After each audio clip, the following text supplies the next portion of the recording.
Wakorintho wa kwanza 15 mstari, hebu nisomee mstari wa 46 na 47, 48 tumalizie hapo. Kuna kitu ambacho nataka tukaweze kukipokea cha kipekee, na Mungu atatuelekeza na tutaweza kuwa wabaraka asubuhi ya leo. Wakorintho wa kwanza sura ya 15 mstari wake wa 46. Lakini hautambui ule wa roho, bali ule wa asili. Baadaye huja ule wa roho. So katika maisha ya mtu tuliona ya kwamba mtu ana miili miwili. Bwana apewe sifa. Kuna mwili wa kawaida na kuna mwili wa roho. So katika anga hii ambapo tunapoingia katika uweza huu wa Mungu kujitambua, tambua asubuhi ya leo mko wawili katika mwili mmoja. Kuna mwili wa asili wa kawaida na kuna mwili wa roho. Na huu wa mwili wa kawaida unakuwa na mambo mengi katika dunia.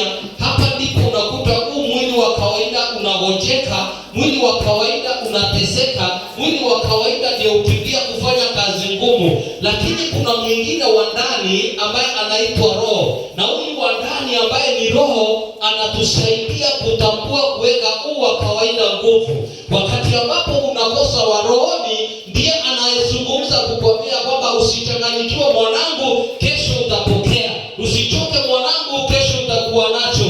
Kwa hivyo unapoishi kawaida, mwili wa kawaida unaumia. Kuna mwili wa pili ambaye ni wa roho, unapaswa kuwa unakutia nguvu na unakuongelesha na unakupatia ufahamu wa kuendelea. Tumpe Bwana sadaka ya makofi pamoja. Sema amen.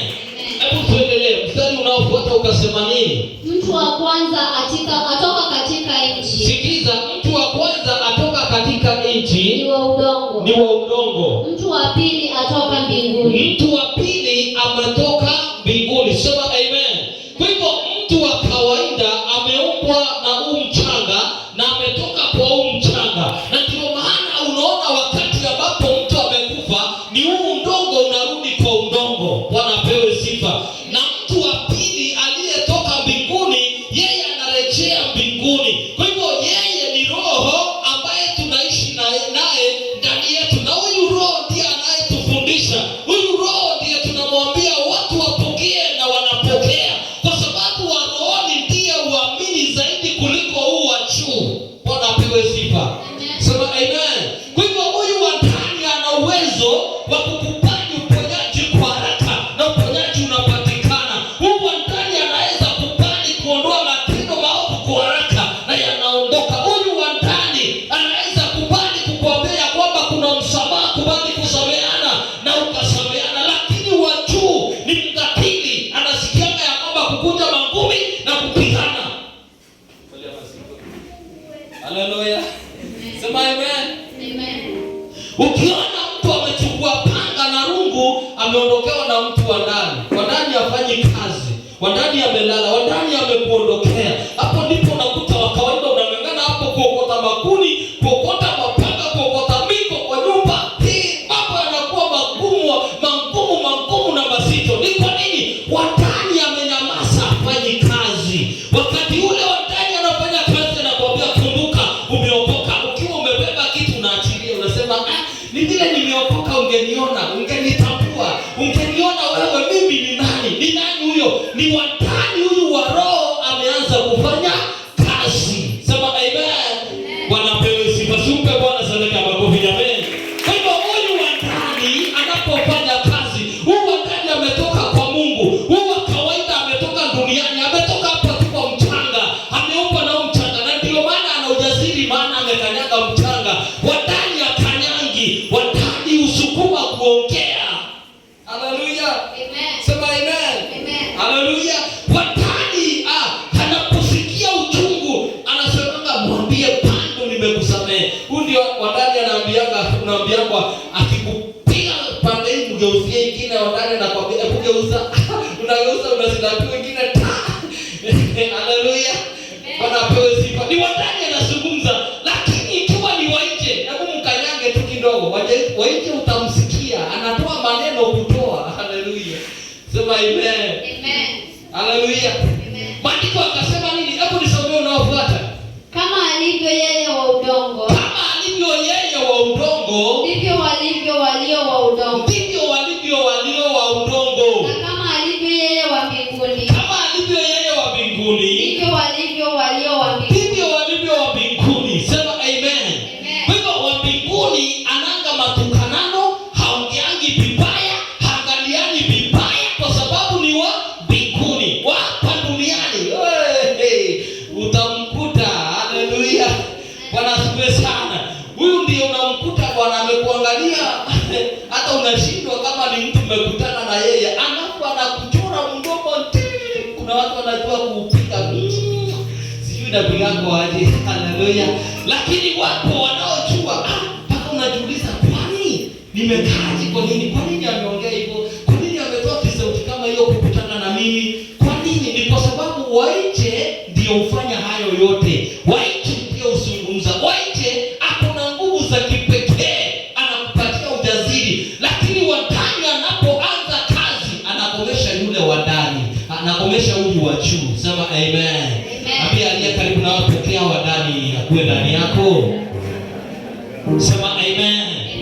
Sema amen. Leo komesha wa juu, maana huyu wa juu anapokomeshwa na wadani atatulia.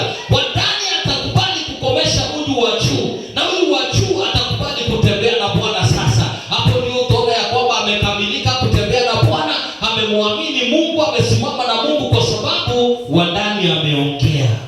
Na ninaomba wadani awapatie hiyo neema kwa jina la Yesu. Wadani awapatie uponyaji kwa jina la Yesu. Na mwanze kupokea kwa sababu yeye ni Mungu. Sema amen. Okay, tulikuwa tunajifundisha mambo ya sauti. Na naomba sasa, kwa sababu ni sauti, tunajifundisha mambo ya sauti. Kuna sauti moja nataka tukaipokee. Kwa sababu unaweza kumbukwa kwa sababu ya matendo yako. Kuna mtu aliyekumbukwa kwa sababu ya matendo. Hebu tuingie katika kitabu cha Matendo ya Mitume 9. Matendo ya Mitume 9. Tuanzie mstari wa 36. Tunajifundisha mambo ya sauti. Matendo ya Mitume 9 mstari wake wa 36. Na mwanafunzi mmoja alikuwapo Yafa. Na mwanafunzi mmoja alikuwapo Yafa. Jina lake Tabitha. Jina lake Tabitha. Tafsiri yake ni Dorcas. Tafsiri yake ni Dorcas. Yaani pa. Yaani pa.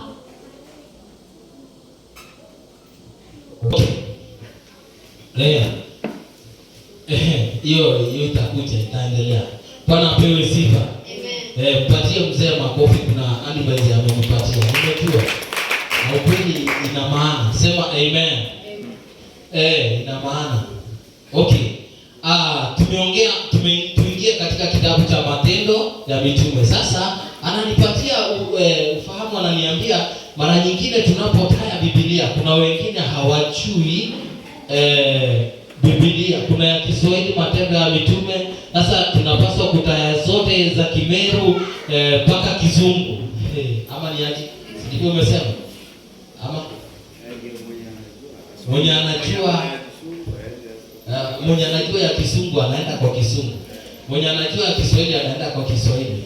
Mwenye anataka kuja Kimeru anaingia kwa ya Kimeru. Sema amen.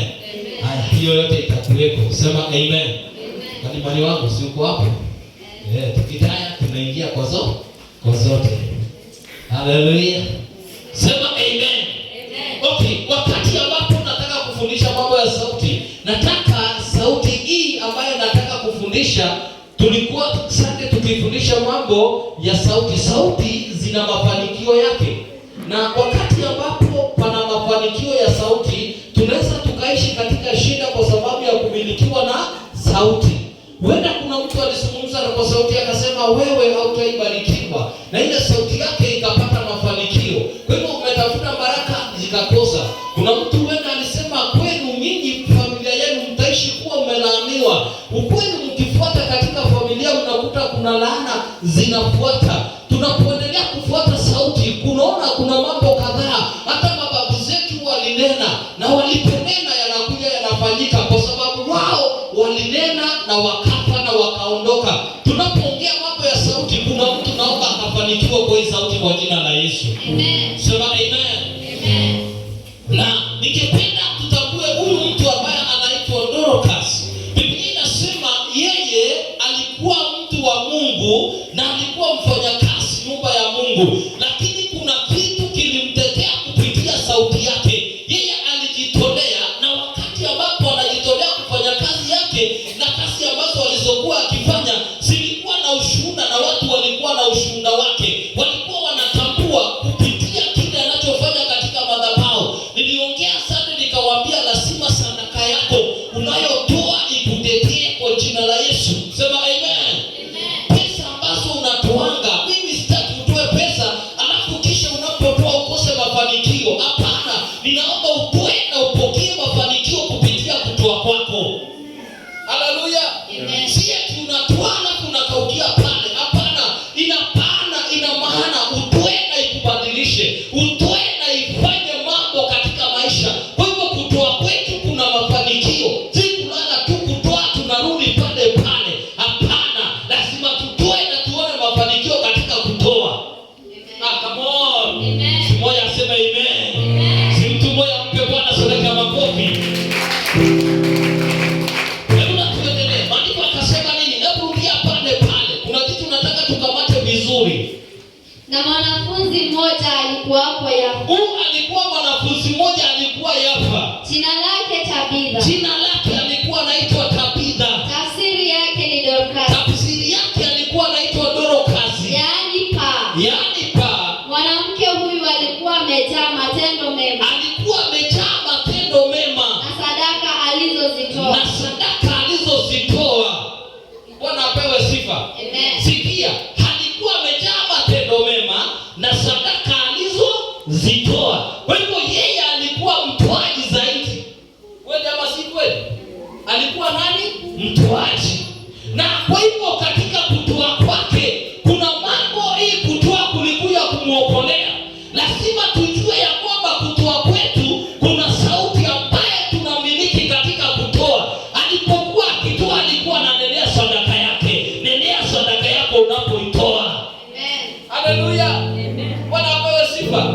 Usisimame tu na sadaka kwa sababu kitu ya kutolea sadaka kimewekwa. Hapana, chukua sadaka ambaye unaenda kumtolea Bwana. Nisungumzie, mwambie Bwana, hii sadaka naomba ikanitetee. Naomba ikawa inafungua milango yangu. Naomba Bwana ikawa ya mafanikio katika maisha yangu. Wacha tu kusimama kwa sababu ni kutoa tu unakuja unatoa. Hapana, nena kwa kile ambacho unachokitoa. Patie Bwana sadaka ya makofi. Haleluya. Leo nakufundisha kwa sababu Biblia inasema alikuwa amejaa matendo mema na alikuwa mtoaji, alikuwa mtu wa kutoa sadaka. Maandiko akasema nini? Hebu na tuendelee. Ikawa siku zile akaugua, Akafa. hata walipokwisha kumuosha wakamweka orofani. Na kuwa mji wa Lida ulikuwa karibu na Yafa. Nao wanafunzi wamesikia ya kwamba Petro yuko huko. Wanafunzi wakasikia kuna Petero huko. Wakatuma watu wawili kwake. Kumsihi na kusema, usikawie kuja kwetu. Bwana apewe sifa. Amen. Huyu alipokuwa mtoaji, ilifika siku akafa. Si kusema kwa sababu bado unatoa hautakufa utaishi. Hapana, bado kuna siku itafika na utakufa hata kama mtoaji. Haleluya. Amen. Sema amen. Amen. Na Biblia inasema alipokufa watu wakamchukua. Kawaida ya mtu akikufa anachukuliwa, anaoshwa kabisa, kisha anawekwa mahali. Hata ukienda mochari wanaoshangwa, alafu wanafunikiwa ama wanaingizwa kwa mashini zile ambazo zitawakausha kwa baridi, lakini ule mwili hauwezi ukawekwa pale kana kwamba haujaoshwa. Kwa hivyo alioshwa, akachukuliwa, akahifadhiwa. kuachiliwa. Bwana apewe sifa. Amen. Sema amen. Amen. Na wakati wanafanya hii wanajua alikuwa mtu wa matendo mema na alikuwa mtoaji. Patie Bwana sadaka ya makofi. Haleluya. Maandiko yanasema nini? Hebu na tuendelee. Petro akaondoka akafuatana nao. Petro akaondoka akafuatana nao. Alipofika wakampeleka juu orofani. Wameenda wakamsihi Petro kwa sababu wamesikia kuna mtumishi wa Bwana, na ninaomba mji huu usikie kuna mtumishi katika haya madhabahu. Amen. Sema amen. Amen. Naomba haya madhabahu yasikike kwa jina la Yesu. Amen. Na yatakaposikika kuna sauti ambayo itabadilisha.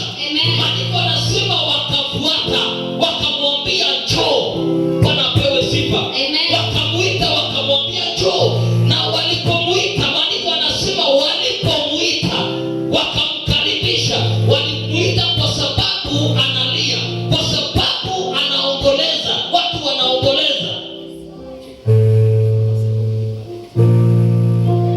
Sikiza kidogo, wanamuita kwa sababu wanaomboleza. Na walipokuwa katika kuomboleza kwao, kulia kwao, wanalia kwa sababu huyu mtu amekufa, huyu mtoaji amekufa. Na wakatoka hapo wakamuona Petro, wakasikia yuko mahali, na walipoenda kumusihi Petro akawasikiza eti kuna mtoaji, kuna mtu wa aina aina amekufa. Tunaomba uje, tunaomba ukuje, waandamane pamoja na sisi. Tunaomba ukuje, tutembee pamoja.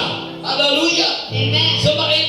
Amen. Tunaomba uje ukamwone huyu mtoaji, dada yetu tunampenda na ameaga, amekufa, hayuko hai. Njoo Petro, twende pamoja. Maandiko yanasema nini? Wakampeleka juu orofani. Wakampeleka juu orofani. Wajane wote wakasimama karibu naye, Wajane wote wakasimama karibu naye, wakilia na kumwonyesha zile kanzu na nguo wakilia na kumwonyesha zile na kanzu na nguo alizozishona Dorkasi alizozisona Dorkasi. wakati ule walipokuwa pamoja nao. Wakati ule alikuwa pamoja nao. Kwa hivyo amewaondokea, hayuko pamoja na wao. Bwana apewe sifa. Amen. Fahamu hii, alikuwa akitengeneza mavazi ambayo yalikuwa yanawekwa katika madhabahu.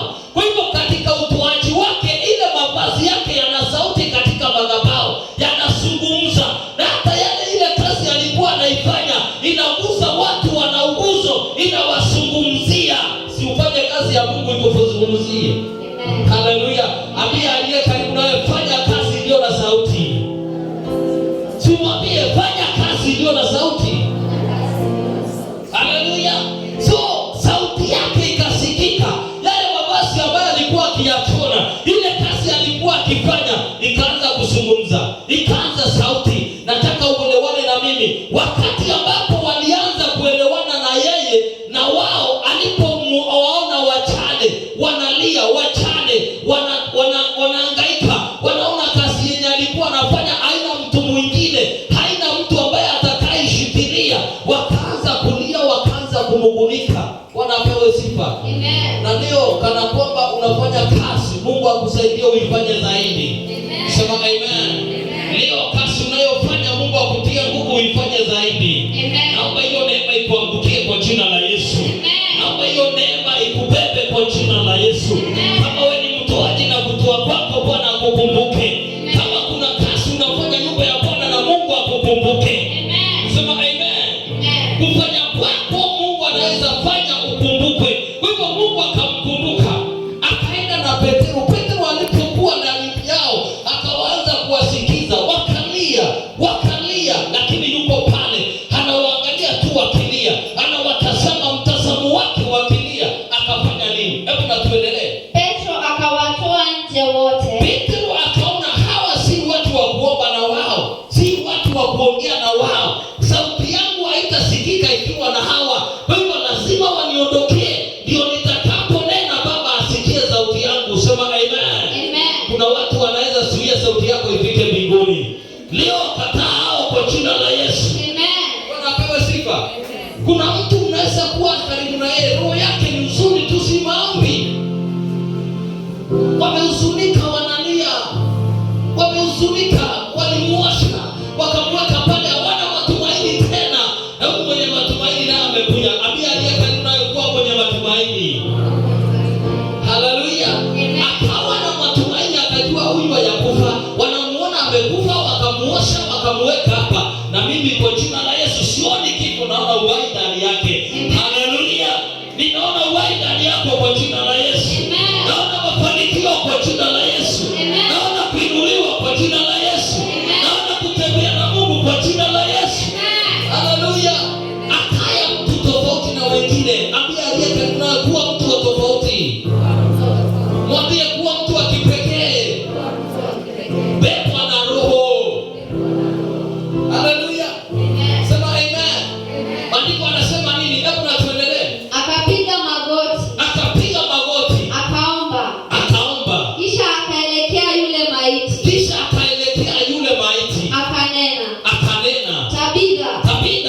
aliye na imani tofauti na wengine, kuwa mtu wa kipekee. Na kuombea leo kuwa mtu wa tofauti. Amen. Kuwa mtu wa tofauti siku ya leo. Amen. Haleluya. Akawa mtu wa kipekee, akawa mtu wa tofauti. Akatoa sauti yake akaongea, akajua hapana, lazima uchu asimame kwa jina la Yesu. Alipomwita Tabitha, Tabitha akaangalia akafungua macho. Oh, haleluya. Aliyeoshwa akiwa amekufa bado ako hai. Akasikia sauti ya mtumishi wa Bwana. Usikie sauti ya mtumishi wa Mungu kwa jina la Yesu. Amen. Sikiza sauti ya mtumishi wa Mungu kwa jina la Yesu. Amen. Sema amen. Amen. Akasikia sauti ya mtumishi wa Bwana. Wajane walilia, sauti yao haikusikika. Waliomba, maombi yao hayakufika. Waliongea, maongeo yao hayakufika. Maongeo ya mtumishi yakakuja, akanena Tabitha. Haleluya. Sema amen. Hamuka. Akainua macho akamwangalia. Sema amen. Akamtazama aliyemuita. Sikia, walimuosha wakamweka pale na wakaanza kuomboleza. Kwa jina la Yesu, hautakufa kwa jina la Yesu. Amen. Hautaombolezewa kwa jina la Yesu. Amen.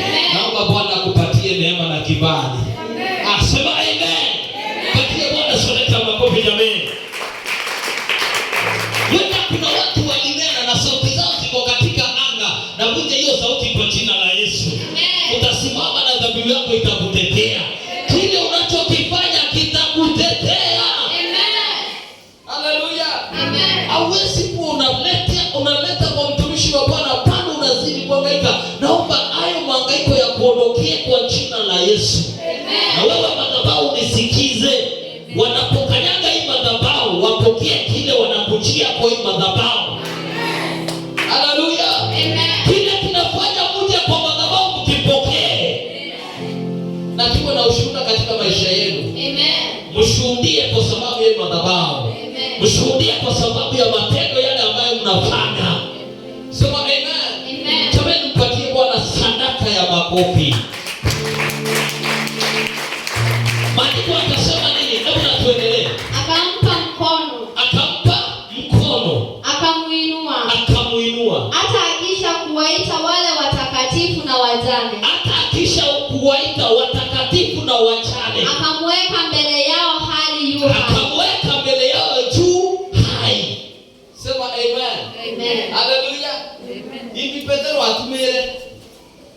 Petro alitumia nini? Sauti. Petro alitumia nini? Sauti. Petro alitumia nini? Sauti. Sema amen. Amen. Petro alitumia nini? Sauti. Si utumie sauti leo kwa jina la Yesu. Sema amen. Amen. Tumia sauti maadui wa kuondokea kwa jina la Yesu. Amen. Tumia sauti leo. Mwambie Bwana naomba maadui waondoke. Haleluya.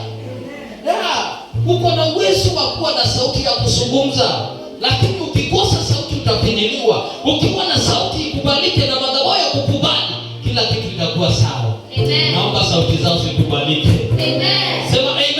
Amen. Naomba sauti yako ikubalike. Amen. Naomba sauti yako ifanye kazi. Amen. Unajua unaweza kuwa unaishi kunena, Baba nifanyie, Baba fanya, miaka inaenda, miaka inarudi. Leo tumia komandi ya sauti. Komandi sauti yako, na hii sauti uiambie tafadhali na kusii, wewe fanya kile nataka kwa jina la Yesu. Amen. Haleluya. Kitatendeka. Nataka Petro alipobaki alimwangalia akasema pando kwa jina la Yesu. Sina dawa kwa jina la Yesu, mtu amezi akuli akunywi, lakini nitaongea. Huyo amelala, amekufa, ameoshwa, amewekwa, lakini mimi nitatumia nini? Sauti. Tabitha hamka. Haleluya. Siutumie sauti. Tabitha amka. Ambia hata hiyo kazi yako ya mke. Ambia hata hiyo kazi yako ya mke. Ambia hata maadui niondokee. Haleluya. Uko na uwezo, umewaachilia tu wanakufinya hapo, wanakukalia. Hapana. Leo tuko na sauti ya kuwakemea. Tuna sauti ya kuambia muondoke kwa jina la Yesu. Hata tukiwa hapa tuko na uwezo wa kuhamisha maadui kimongoro kama wakiwa hapa kwa jina la Yesu. Kupitia sauti inabebwa na anga. Haleluya. Amen.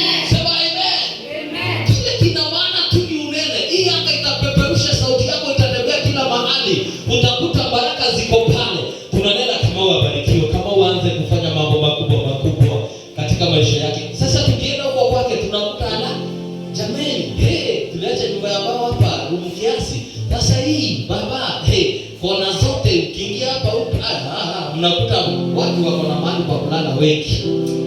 Kama naisifanyike Jesus name. Hallelujah. Sema amen. Amen. Tutaenda na tutajionea kwa macho. Sema amen. Amen. Niko na hiyo maono na kuona tu. Naona tu kuna kitu kinataka kufanyika. Sema amen. Amen. Hata kama wewe huenda hujakuja kwa mawazo, lakini kwangu ilikuja na nikaiona na ni picha yake nikaitoa na nikamaliza. Kwa ubarikiwe. Sema amen. Amen. Hallelujah. Amen. Sauti inapokuja kuna mambo yanafanyika. Sasa huyu amekufa. Sasa huyu amelala. Hana aongei, hafanyi chochote. Lakini mtumishi wa Mungu amekuja akamwangalia akasema, hawa wanaona kifo. Mimi naona nini? Uhai. Wewe amka Davida, shika mkono. Amka. Sema amen. Amen. Akasimama akaamuka. Maandiko anasema akafanya nini?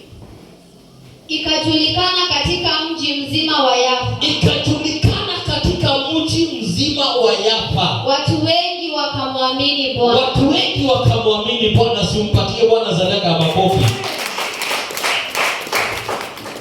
Na ijulikane katika haya madhabahu kuna makuu yanafanyika. Amen. Hakika tumeshuhudia Mungu akiponya kwa hii madhabahu. Amen. Tumeshuhudia Mungu akibariki watu kwa hii madhabahu.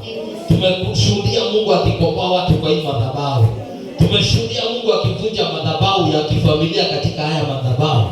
Hakika na wewe leo katika jina la Yesu, sauti ya hii madhabahu ikubebe in Jesus name. Amen. Ikubebe kwa jina la Yesu. Amen. Sikia sauti ya mtu ambaye anaitwa Ayubu. Hebu ingia katika kitabu cha Ayubu 3:7. Sikia, usikize. Watu huwa wanakamata anga. Ayubu akakamata anga. Kitabu cha Ayubu sura ya 3 mstari wake wa 17. Mstari wa 7. Samahani, mstari wa 7. Tazama, usiku huo na uwe tasa. Sikia, amefika mahali kwa ajili ya mtu wa kawaida, akakosa wa rohoni, akaongea maongeo sasa. Akasema hapana, hapa hivi na usiku huu ukue tasa. Tasa ni kitu ambaye hakina mazao. Kweli ama si kweli? Tasa ina mazao. Halo? Tasa ina mazao. Sasa imefika mahali akaongelesha anga. Na anasema usiku huu usikuwe na mafanikio bali ukue nini? Tasa. Hebu sikia. Sikiza na kufundisha mambo ya sauti. Amefika mahali ambapo kwa kufinyilika kwake akaamuka. Akaona hapana, na hapa hivi nitaongea. Usiku huu ukue nini? Tasa. Usifanikiwe huu usiku. Na kuna mtu anaweza kamata anga yako usiku, aseme na usiku huu unapolala, kesho asubuhi usiende kazini, uamke ukiwa mgonjwa. Unaamka unajaribu kuenda kazi, inashindikana. Halo? Wangapi wanalalaka wakiwa wazima wanaamkia wako wagonjwa? Kama umelala, asubuhi ukiamka hata ukiamushi na ulilala ukiwa mzima, ona ndio pale ameifanyika. Kama umeifanyikiwa na hiyo ni mkono. Haujai? Umelala ukaamka ukiwa mgonjwa. Asubuhi ukiamka unajikuta uko nani? Uko mgonjwa na ulilala ukiwa mzima. Kweli ama si kweli? Kweli. Inakuwa hivyo ama sio hivyo? Hallelujah. Amen. Sasa mnachananga na mtu leo. Kesho unasikia mtu amekufa. Alilala akakosa kufanya nini? Kuamka. Ni nini ilifanyika? Kuna anga, kuna sauti inamiliki watu. Hebu tuendelee. Maandiko akasema nini? Wala isiwe ndani yake sauti ya shangwe. Sikiza, wala usiku huu usikuwe ndani yake sauti ya shangwe. Na waulaani hao waulaanio mchana. Na ulaani hao ulaanio mchana. Hao walio tayari kumwamsha huyo lewidhani. Hao walio tayari kumwamsha huyu aliye lewidhani. Tuendelee. Nyota za mapambazuko yake. Nyota za mapambazuko yake. Na ziwe giza. Na siwe giza. Sikia, amefunga mpaka nyota ya mafanikio. ukitafuta haupati. Kuna mtu alikamata anga yako na akasema nyota yako na isikuwe ya mafanikio. Haleluya. Bwana asifiwe sana. Umetafuta mafanikio yameshindikana. Ni kwa nini? Kuna mtu aliyeiongea nyota yako akaiona na akafunga hayo mafanikio. Leo fungua nyota yako kwa jina la Yesu. Amen. Nyota yako ifunguke kwa jina la Yesu. Amen. Kama waliongelelea nyota yako leo hiyo ishindwe kwa jina la Yesu. Sema amen. Amen. Unajua anapoongea anafunga mpaka mafanikio ya nyota. Na ni sauti anatumia. Hafiki kwa nyota yako lakini ametumia nini? Sauti. Halo. Wewe unataka kujenga, hataki ujenge. Unataka kununua gari, hataki ununue. Unataka ngoma yako isimame, hataki usimame. Anataka maisha yako unataka yabadilike, hataki yabadilike. Na anatumia sauti. Anatumia nini? Sauti. Anatumia nini? Sauti. Halo. Bwana asifiwe. Huyu mtu ametumia nini? Haja kufikia akuguze kwa mikono yake. Lakini amekutaya na majina na akakutumia sauti yake. Fulani fulani, fulani fulani. Na anakaa hapo anaimba usiku kucha. Anatumia sauti. Ambia aliye karibu na wewe tumia sauti. Simwambie tena. Tumia sauti. Mwambie tena. Tumia sauti. Mwambie jifungue na sauti. Jifungue na sauti. Haleluya. Amen. Bwana apewe sifa. Amen. Tunazungumza mambo ya sauti. Hebu na tuendelee. Itafanyika nini? Na utafute mwanga lakini usiupate. Sikia, unatafuta mwanga lakini usiupate. Wala usiyaone makope ya asubuhi. Wala usiyaone makope ya asubuhi. Kwa sababu haukuifunga milango ya tumbo la mamangu. Kwa sababu hukufunga tumbo ya mama yangu. Wala kunifichia taabu machoni. Wala kunifichia taabu machoni. Kunifichia taabu machoni. Mbona sikufa mimi tokea mimbani? Mbona sikufa mimi toka mimbani? Mbona nisitoe roho hapo toka tumboni? Mbona hayo magoti kunipokea? Mbona hayo magoti kunipokea? Au hayo maziwa hata nikanyonya? Hao maziwa hata nikanyonya? Maana hapo ningelala na kutulia. Maana hapo ningelala na kutulia. Analaani. Anaongea laana ama si laana? Halo? Bwana asifiwe. Anaongea baraka ama laana? Halo? Bwana asifiwe. Amen. Anaongea baraka ama laana? Sasa wewe nikikwambia kuna mtu anatumia sauti, unakosa kuelewa. Unakosa kujua. Analaani mpaka siku ya kusaliwa. Analaani hata kunyonya kwake. Anachukua nafasi ya kulaani hata magoti yaliyembeba. Hivi ndivyo hata siku za leo watu wanavyopanga gizani, wanakunenea, wanakufungia, wanakuongea, wanaongea hata mambo ya mtoto anayenyonya.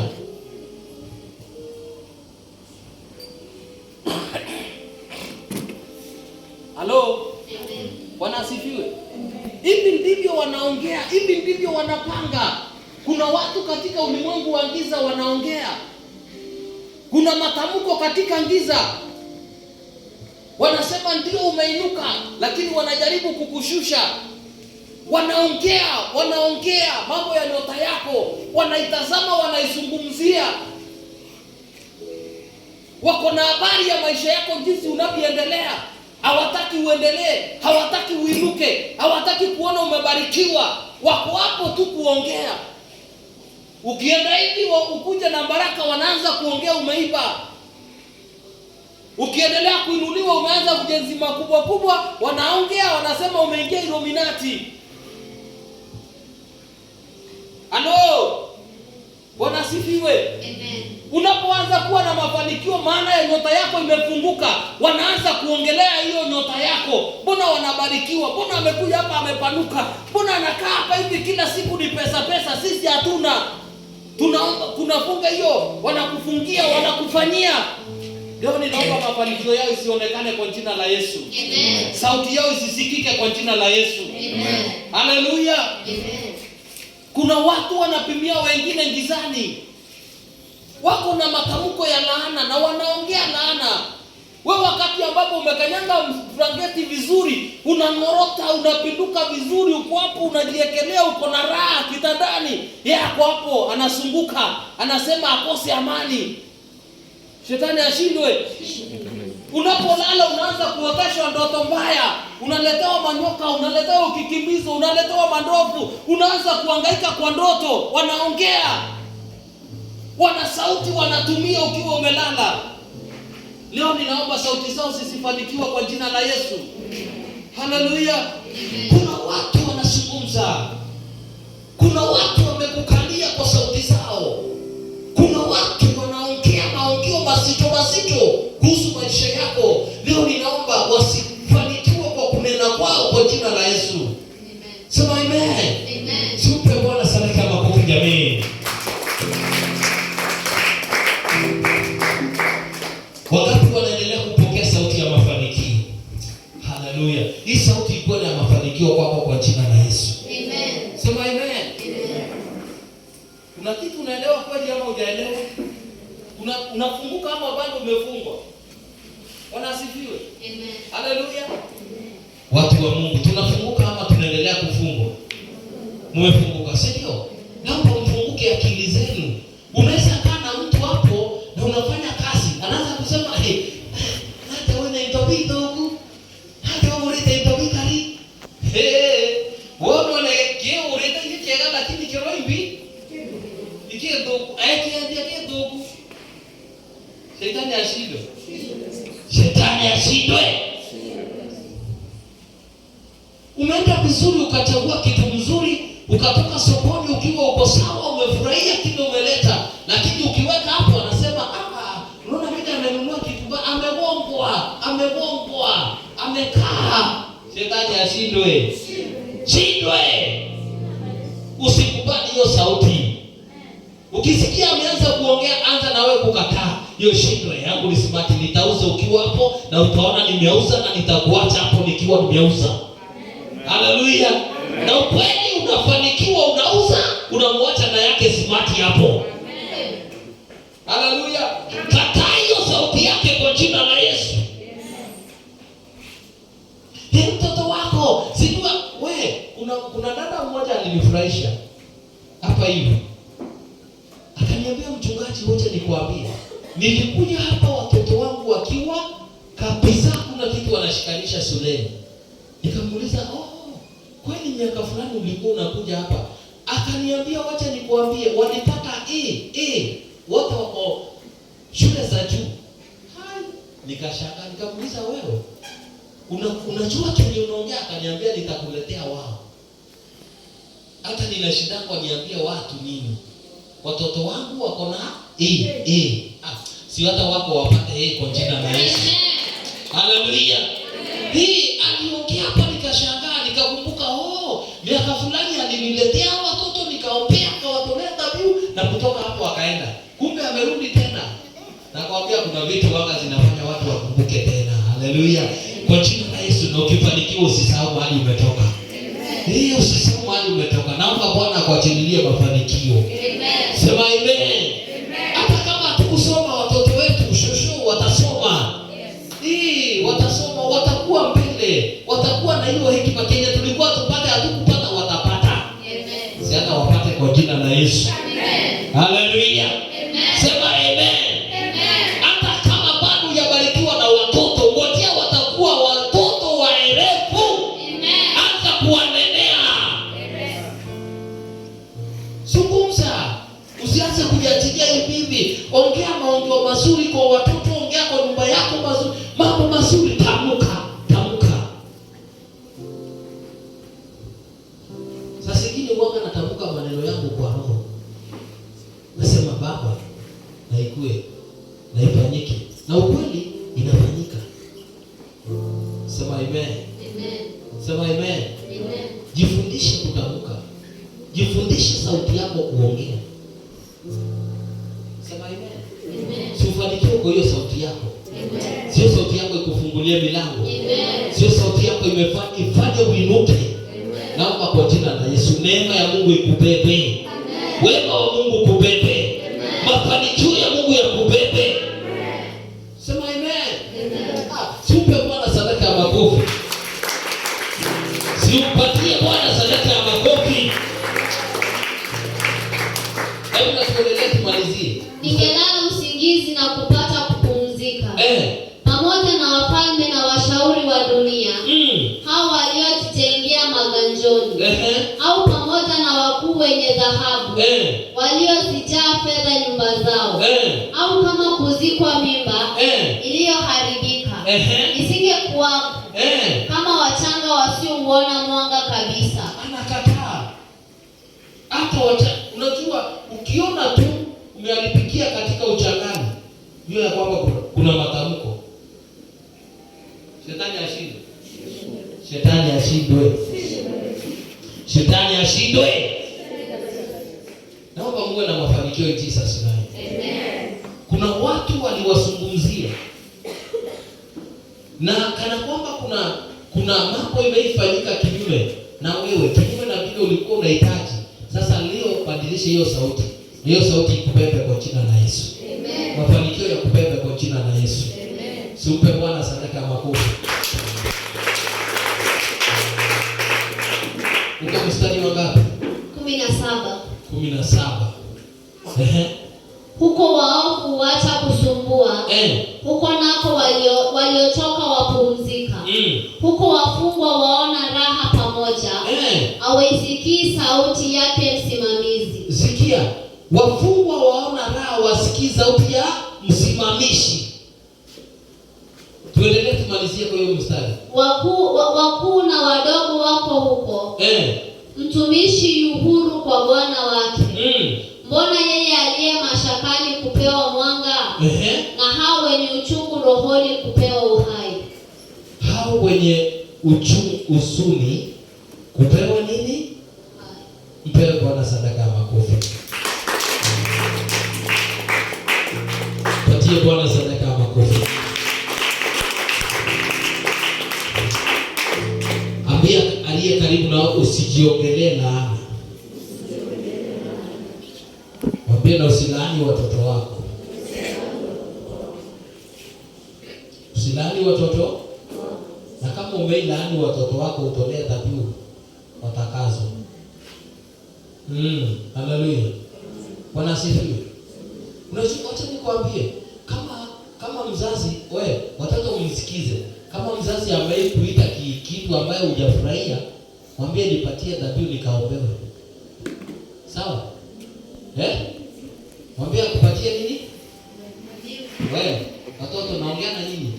Ambia mzazi, wewe uliniita hiki. Sasa nipe dhabihu nikaombewe, nisije nikawa Kenya nikuita, si ndio? Kweli ama si kweli? Mlipata? Nasikia?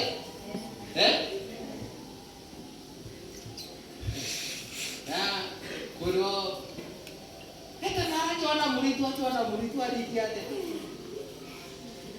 Haleluya. Atawasha na kama